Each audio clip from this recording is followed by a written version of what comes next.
आप सभी प्यारे बच्चों का पुनः स्वागत है। टारगेट सीजीपीएससी 2024 के अंतर्गत हम लोगों ने सीजी ऑब्जेक्टिव क्वेश्चन की श्रृंखला की शुरुआत की थी। आज उसका दूसरा वीडियो है। 35 क्वेश्चन हम लोगों ने सॉल्व कर लिया है। प्लेलिस्ट में जाकर के आप पहले की क्लास को देख सकते हैं। आगे इस श्रृंखला को हम स्पीड से बढ़ाते हैं। चलिए, क्वेश्चन नंबर 36। कलचुरी शासकों को उनके विभाग और के नाम पर आपको सेट करना है कि किस विभाग के अधिकारी को क्या कहा जाता है। जैसे इसमें महासंधि विग्रहक, तो महासंधि विग्रहक का मतलब है, संधि मतलब जोड़ना और विग्रह करना मतलब अलग करना। दो राज्यों को जोड़ने और दो राज्यों को तोड़ने का जो व्यक्ति काम किया करता था उसे महासंधि विग्रहक कहा जाता था। यानी आज के डेट में हम इसे विदेश मंत्री भी कहते हैं। तो महासंधि विग्रहक जो है सीधा विदेश मंत्री से जुड़ेगा, ठीक है। दांडिक जो है वो न्याय विभाग से जुड़ेगा। महाधर्मकार्णिक धर्म विभाग से जुड़ेगा और महाक्ष पटलिक जो है वो राजस्व विभाग का प्रमुख कहलाता था, ठीक है। तो इसमें जो भी ऑप्शन होगा अब उसको अपने हिसाब से आप सेट कर सकते हैं। चलिए, ये हो गया क्वेश्चन नंबर 36। क्वेश्चन नंबर 37 पहुंचते हैं। देवपाल मोची किस स्थान से जुड़ा हुआ है? महासमुंद के खल्लारी नाम के स्थान पर देवपाल मोची ने एक मंदिर का निर्माण किया था, ठीक है। इस बात को ध्यान रखिएगा। 1400 ये देवपाल मोची किस स्थान से संबंधित है? तो खल्लारी से जुड़ा है। इस बात को भी अपने को समझना है। हरि ब्रह्मदेव राय, रायपुर के कलचुरी शासक हरि ब्रह्मदेव राय के काल में एक व्यक्ति हुआ था देवपाल मोची। उस देवपाल मोची ने ही खल्लारी के प्रसिद्ध मंदिर का निर्माण कराया था। खल्लारी कहां पर है? महासमुंद जिले के अंतर्गत आता है। अगला, इस राज्य की राजधानी में दूधाधारी मठ की स्थापना किसने की? तो इसे भी आपको समझना पड़ेगा। दूधाधारी मठ की स्थापना तो बलभद्र दास, महंत बलभद्र दास, रायपुर के कलचुरी शासकों की सूची में राजा जैत सिंह के अंडर में इस मंदिर का निर्माण हुआ था। राजा जैत सिंह के काल में हुआ था और जिस व्यक्ति ने इस मंदिर का निर्माण किया था उसका नाम था महंत बलभद्र दास। ध्यान रखिएगा, दूधाधारी मठ की स्थापना का मतलब जो महंत बलभद्र दास जिन्होंने इस मंदिर का निर्माण किया था अपने आहार में हमेशा दूध लेते थे, इसलिए उनके नाम पर दूधाधारी मठ कहलाएगा, ठीक है। Question number 30। चलिए, उसके बाद अगला सवाल है 39। छत्तीसगढ़ के फड़ी नागवंश शासकों का मड़वा महल शिलालेख कहां पर है? तो मड़वा महल की स्थापना किसने की? 1349 ईस्वी, जिसे हम परीक्षा में कभी कोई शताब्दी के रूप में पूछ लेता है। तो 14वीं शताब्दी के समय में कवर्धा के फड़ी नागवंशी शासक राजा रामचंद्र देव ने है यानी कलचुरी वंशी अंबिका देवी से ब्याह रचाया था इस स्थान पर और एक मंडप जैसी आकृति का निर्माण किया था। इसलिए उस महल को क्या कहा जाता है? मड़वा महल। तो मड़वा महल के अंदर में ही एक शिलालेख लिखा हुआ है। तो शिलालेख का निर्माण कब हुआ? तो 1349 में हुआ। किसने बनाया था इसे? रामचंद्र देव ने बनवाया था, ठीक है। चलिए, अगला सवाल। बस्तर के प्राचीन छिंदक नागवंशी शासकों से संबंधित राजा इसमें कौन कौन से हैं? तो सोमेश्वर देव छिंदक नागवंशी शासक थे, कन्हर देव भी थे, नरसिंह देव भी थे, जयदेव नहीं थे। इसमें जिस ऑप्शन में जयदेव रहेगा ये नहीं होगा, ये नहीं होगा, ये नहीं होगा। सही आंसर 1 2 3 4 होगा। चलिए, भोगवतीपुरेश्वर की उपाधि किस शासक ने ग्रहण की थी?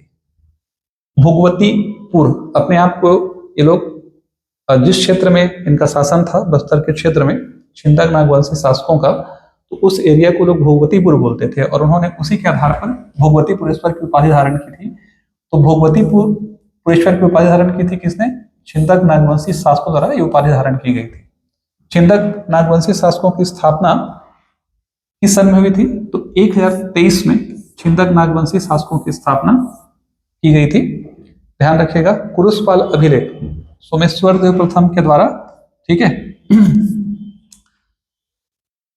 कुरुषपाल, इस बात को भी आपको समझना है, बस्तर के अंतर्गत आने वाले सुकमा में ये स्थित है। तो सुकमा में ही उन्होंने सोमेश्वर देव ने अपने द्वारा जीते गए क्षेत्रों का वर्णन अतिशयोक्तिपूर्ण तरीके से जिस अभिलेख में करवाया था वो था कुरुषपाल अभिलेख। तो कुरुषपाल अभिलेख से हमको जानकारी मिलती है छिंदक नागवंशी शासक सोमेश्वर प्रथम की, है ना। तो पुरुषपाल अभिलेख निश्चित तौर पर सोमेश्वर प्रथम से जुड़ा हुआ है।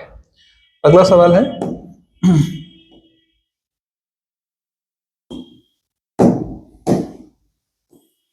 चलिए क्वेश्चन नंबर 45। पुराना महाभाजा मंदिर जो है बारसूर पे है, ये भी इंपॉर्टेंट क्वेश्चन है, बहुत ज्यादा ध्यान रखिएगा। बस्तर में निर्मित नारायणपाल मंदिर किस विकास खंड में है? ये भी लोहंडीगुड़ा विकास खंड के अंतर्गत आता है, ये भी बहुत इंपॉर्टेंट है। महाभाजा मंदिर है बारसूर में और लोहंडीगुड़ा विकास खंड में, ठीक है। छिंदक नागवंशी शासकों द्वारा निर्मित नारायणपाल मंदिर स्थित है, ये बहुत इंपॉर्टेंट क्वेश्चन है, ध्यान रखिए इस चीज को आप, है ना। चलिए आगे बढ़ते हैं। क्वेश्चन नंबर 47 पुरुषपाल अभिलेख, ये भी बहुत इंपॉर्टेंट क्वेश्चन है, बहुत ज्यादा इंपॉर्टेंट क्वेश्चन है, पूछा है इसको 2 बार व्यापम में। तो पुरुषपाल अभिलेख को सोमेश्वर देव प्रथम ने संस्कृत भाषा में लिखवाया था, ध्यान रखिएगा इस चीज को। उसके बाद क्वेश्चन नंबर 48 बस्तर के काकती वंश का संस्थापक अन्नम देव, है ना, ठीक है। वारंगल के क्षेत्र में जब मलिक कफूर ने अलाउद्दीन खिलजी के शासनकाल में हमला किया, उस क्षेत्र से अन्नम देव भाग करके दक्षिण की तरफ मुड़ता है, हमारे क्षेत्र में आता है और वहां क्षेत्र में वो मंदोता के आसपास अपना शासन स्थापित करता है, ठीक है। तो इसकी स्थापना किसने की थी? काकती वंश या चालुक्य वंश के शासन की। तो याद रखिएगा अन्नम देव द्वारा इस वंश की स्थापना की गई थी, ठीक है। चमेली देवी के साथ इनका संघर्ष फिर कभी हम समझेंगे उसके बारे में। अगला सवाल है किस संधि के द्वारा इस राज्य का बस्तर मराठा नियंत्रण में आ गया था? 6 अप्रैल 1778 को, ये बहुत इंपॉर्टेंट डाटा है ना। तो 6 अप्रैल 1778 को, ध्यान दीजिए इस चीज को, ठीक है। बस्तर पहली बार, इस बार जितने भी आप 1778 के पहले आप पढ़ेंगे तो बस्तर के क्षेत्र को किसी ने भी जीता नहीं था, ना मराठों ने जीता था, ना ही अंग्रेजों ने जीता था, ना और किस शासक ने, क्योंकि बस्तर की भौगोलिक परिस्थितियां बड़ी कठिन और विकट हैं। तो ऐसी स्थिति में जब हलवा विद्रोह होता है 1773 के आसपास, तो उस हलवा विद्रोह में अजमेर सिंह की जीत होती है। अजमेर सिंह इनके भाई थे दरियादेव के, और दरियादेव की जब हार होती है तो शासन को प्राप्त करने के लिए, अपने भाई को हराने के उद्देश्य से वो अंग्रेजों, मराठे और राजा जय सिंह जो थे उड़ीसा के शासक थे, उड़ीसा, मराठे और अंग्रेजों के साथ एक संधि की जाती है 6 अप्रैल 1778 को, और उसी संधि को कोटपाड़ की संधि कहते हैं, जिसमें बहुत सारे क्षेत्र जो है उनको मराठों को देने पड़ते हैं, उड़ीसा के शासक को देने पड़ते हैं। अपने आप को एक तरह से बेच दिया बस्तर ने, इसलिए इस संधि का महत्व जो है बहुत ज्यादा हो जाता है, ध्यान रखिएगा। 5 बड़े बड़े किले उड़ीसा का शासक ले जाता है, मराठाओं के अधीन आ जाता है बस्तर, और बाद में उस संधि में ये लिखा हुआ था कि जब भी अगर मराठा कभी क्षेत्र को, मराठाओं के बाद अंग्रेजों का हस्तगत होगा, ठीक है, फिर कभी चर्चा करेंगे इसके बारे में, आज समय की कमी है तो थोड़ा स्पीड से पढ़ते हैं। आप याद रखिएगा कोटपाड़ की संधि हुई थी 6 अप्रैल 1778 को। कोटपाड़ की संधि दरियादेव, मराठे और उड़ीसा के राजा के बीच में हुई थी, ठीक। क्वेश्चन नंबर 50 काकती राजवंश और उसकी राजधानी सुमिलित नहीं है। अन्नम देव मंदोता सही है, पुरुषोत्तम देव चक्रकोट सही है, दलपत देव जगदलपुर सही है, भोपाल देव का दंतेवाड़ा नहीं होगा, ध्यान रखें, दंतेवाड़ा को राजधानी कभी नहीं रखा इन्होंने। चलिए गोंचा पर्व की शुरुआत किसके काल में हुई? ये भी बहुत इंपॉर्टेंट है। तो ये हुई थी पुरुषोत्तम देव के काल में गोंचा पर्व की शुरुआत हुई थी। उसके बाद अगला सवाल है भूमकाल विद्रोह के समय बस्तर रियासत राजा कौन था? 1910 में हुआ था भूमकाल विद्रोह, तो रुद्र प्रताप देव उस समय क्या थे? शासक थे बस्तर रियासत के। उसके बाद अगला सवाल है रियासतों के विलीनीकरण के समय बस्तर के किस शासक ने दस्तखत किया था? तो प्रवीर चंद्र भंजदेव, ध्यान रखिए, बहुत इंपॉर्टेंट है। 1 जनवरी 1948 को रियासतों का विलीनीकरण कंप्लीट हुआ था, तो बस्तर की तरफ से प्रवीर चंद्र भंजदेव ने विलीनीकरण पर साइन किया था। ये इंपॉर्टेंट क्वेश्चन है हमारे लिए। अगला है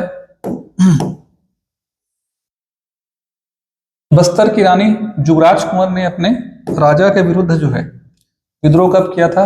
ये 1778 से लेकर 1782 के बीच में रानी चोरिस का विद्रोह, ठीक है, के नाम से आप पढ़ेंगे। अभी क्या होगा फिर कभी इस पर जरूर चर्चा करेंगे, लेकिन 1878 से 1882 के बीच में, ठीक है, जुगराज कुंवर के द्वारा क्या किया गया था? अपने राजा के विरुद्ध क्या किया था? विद्रोह किया था। ठीक है, ये विद्रोह जो है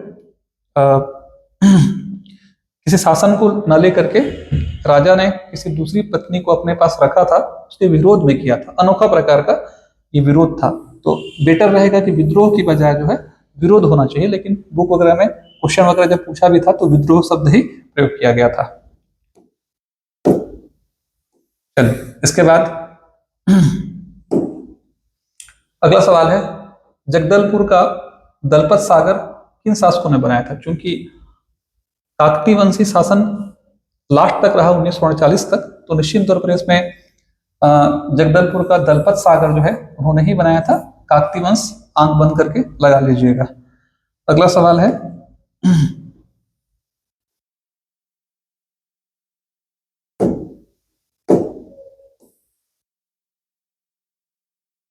अन्नमदेव,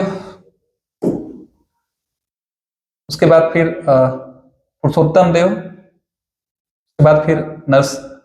अन्नमदेव पहला ऑप्शन होगा, पुरुषोत्तम देव तीसरा सेकंड ऑप्शन होगा, ये पहला होगा। पुरुषोत्तम देव दूसरा होगा, दलपत देव तीसरा होगा, और नरसिंह देव जो है ध्यान रखिएगा चौथा ऑप्शन होगा। Question number 56।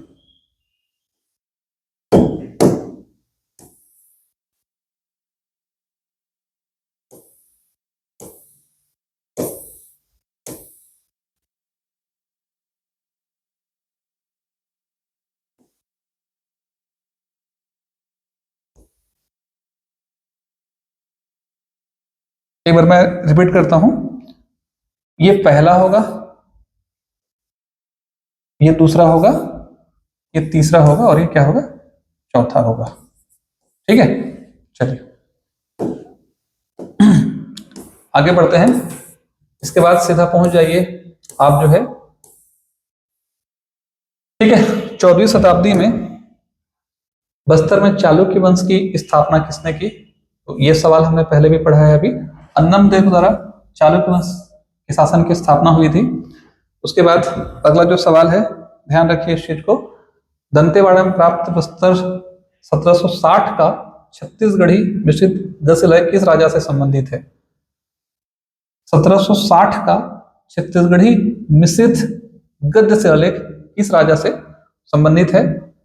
1760 में शासन किसका था? तो निश्चित तौर पर गांगे देव नहीं है, कन्हर देव भी नहीं है। ठीक है, तो ये जो सेशन था वो दिक्पाल देव हो जाएगा। ठीक, आगे अपन पहुंचते हैं। ठीक है, बस्तर के काकतीय राजवंश के शासकों के शासन काल को सही क्रम में अपने को यहां भी सेट करना है। तो शायद मेरे ख्याल से क्वेश्चन जो है रिपीट हो गया है। ठीक है, चलिए थोड़ा आगे बढ़ते हैं। अगला सवाल पहुंचेंगे क्वेश्चन नंबर 60। क्वेश्चन नंबर जब 60 पहुंचेंगे तो देखिएगा, सेंट ऑफ जेरूसलम की उपाधि किसे दी गई थी? तो सेंट ऑफ जेरूसलम की उपाधि जो है रुद्र प्रताप देव को दी गई थी। ठीक है, तो उम्मीद करता हूं कि आज 60 क्वेश्चन तक हम लोगों ने सॉल्व किया है। अगली क्लास में फिर इसको कंटिन्यू करेंगे। वीडियो अच्छा लगे तो जरूर लाइक कीजिएगा। सभी को थैंक यू।